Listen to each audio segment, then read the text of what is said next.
महिदपुर शासकीय स्कूल की किताबें बेचे जाने का मामला सामने आया। जानकारी लगने पर जिला पंचायत सीईओ अंकिता धाकरे, जिला शिक्षा अधिकारी आनंद शर्मा के साथ कई आला अधिकारी टीम के साथ जांच के लिए महिदपुर बीआरसी ऑफिस पहुंचे और बीआरसी रमेश देवड़ा को बुलाया गया।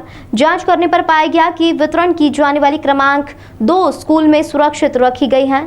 जितने पुस्तकें वितरण के लिए आई थी उनसे कुछ पुस्तकें अधिक हैं। जिला शिक्षा अधिकारी आनंद शर्मा ने जानकारी देते हुए बताया कि जांच जारी है, जो भी दोषी होगा उस पर उचित कार्रवाई की जाएगी। इसी मामले में जब रमेश देवड़ा से चर्चा की गई तो जानकारी लगी कि जिस भवन में पुस्तकें रखी गई हैं वह पूरी तरह से जर्जर है। अधिक वर्षा होने के कारण वहां पर पुराने सत्र की पुस्तकें भी रखी हुई थी, जो कि गीली होने के साथ ही बदबू फैला रही थी। भवन में स्कूल संचालित होता है, बदबू और संक्रमण न फैले इस कारण बच्चों को पढ़ाई करने में परेशानी आ रही थी। इस कारण गीली हुई किताबों को हटाने का काम किया गया। किताबें हटाने वालों ने जो नई सत्र की पुस्तकें टीचरों को दिखाने के लिए रखी गई थी कि नया सिलेबस इस प्रकार का आया है, वह किताबें भी बाहर रखी थी। गीली पुस्तकें हटाने वालों ने नए सत्र की पुस्तकें भी गीली पुस्तकों के साथ रख दी, क्योंकि उन्हें जानकारी नहीं थी। जब वह गीली पुस्तकें सुखा रहा था तो नए सत्र की 1-2 पुस्तकों को गलती से उठा ले गया, वह भी उसमें दिख गई। लेकिन जब जिले से जांच दल महिदपुर आया तो वितरण की जाने वाली सारी पुस्तकें यथास्थिति में पाई गई हैं। जांच अधिकारी ने भी पाया कि जिस भवन में पुस्तकें रखी गई थी नए सत्र की 503 और 17 बंडल एक्स्ट्रा में पड़े हुए थे, जो टोटल मिलाकर 520 बंडल पाई गई। जो इस भवन में पुस्तकें रखी गई वह पूर्ण रूप से जर्जर है। अधिकारी अपनी जाँच कर रहे हैं। जाँच में जो दोषी पाया जाएगा उचित कार्रवाई की जा रही है। सर, एक शासकीय किताबों को बेचने का मामला सामने आया है, क्या है पूरा मामला, आप जांच करना है? अभी तो जांच चल रही है, तथ्य सामने आएंगे तो पता चलेगा। ये सही है कि जो पुस्तकें थीं वो हमारे बच्चों को जो वितरित की जाती हैं प्राथमिक माध्यमिक विद्यालय में, उन पुस्तकों को पाया है। क्योंकि कल भी हमने जहाँ से जिस दुकान पर ये इस रद्दी वाले को बेची गई होंगी उसके पास जाकर के देखा है और वो हमने पुस्तकें जब्त कर ली हैं। हमारी एक टीम उसमें उसको छांटने में लगी हुई है कि कौन सी किताबें कब की हैं, किस कक्षा की हैं। ये कार्य अभी जारी है, जांच अभी चल रही है, इसलिए स्पष्ट अभी कुछ नहीं कहा जा सकता कितनी क्या है। जैसे सर उसके अंदर 2022-23 की भी पुस्तकें अवेलेबल? हाँ बिल्कुल है। हाँ, मैंने मैंने स्वयं देखी है। हाँ, तो वो भी है।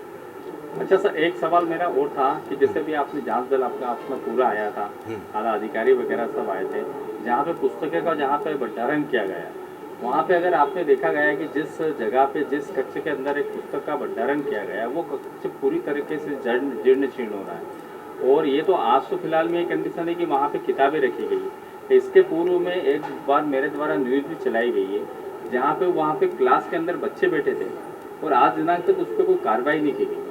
देखिए, जो क्षतिग्रस्त भवन है प्राथमिक माध्यमिक के, उसके प्रस्ताव राज्य शिक्षा केंद्र को भेजे जाते हैं। उसमें जैसे जैसे स्वीकृतियां होती हैं वैसे वैसे कार्य होते हैं। तो सर, अगर इस प्रकार से बरसात का समय था, बच्चे अगर वहाँ पढ़ रहे थे, अगर कोई घटना घटित हो जाती है, ऐसे जो क्षतिग्रस्त भवन ज़्यादा हैं जिनमें बच्चों को नुकसान हो सकता है, ऐसे भवनों को कक्षा न संचालित करने के भी निर्देश दिए गए हैं जिले से। दिए गए हैं? जी हाँ। ये संबंध में ये पुस्तकें मिली है, इसके संबंध में पूछना चाहूँगा कि ये पुस्तकें कहाँ घटना की और वहाँ पाई गई है? ये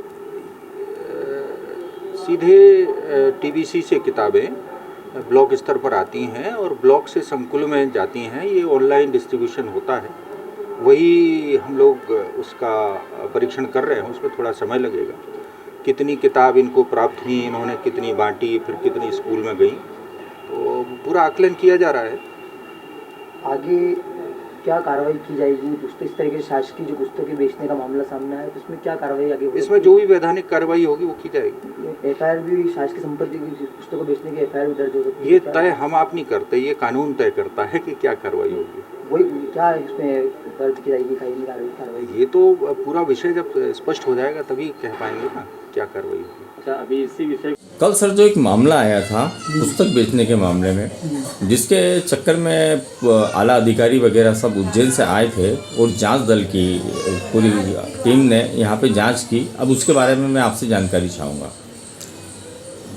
सबसे पहले तो सर ये है कि हमारे द्वारा जो पुस्तकें प्राप्त की जाती हैं उसका विधिवत हम रिकॉर्ड रखते हैं, सारे सत्र वाइज रिकॉर्ड रखते हैं और उनको जनशिक्षा केंद्रों पर छात्र संख्या के मान से पूर्ण रूप से वहाँ से पहुँचाते हैं, जिसे सभी सभी स्कूलों में पुस्तकें पहुँचाई जाती है और छात्र संख्या के मान से उन बच्चों को दी जाती है। जितनी पुस्तकें आती है उतनी वास्तव दी जाती है। रही बात पुस्तकें उसकी, तो वहाँ पर अत्यधिक वर्षा होने के कारण पुस्तकें पूर्व की जो बहुत पुरानी पुस्तकें थी, जिससे वहाँ पर बैठने वाले बच्चों को भी पढ़ाई में व्यवधान उत्पन्न हो रहा था।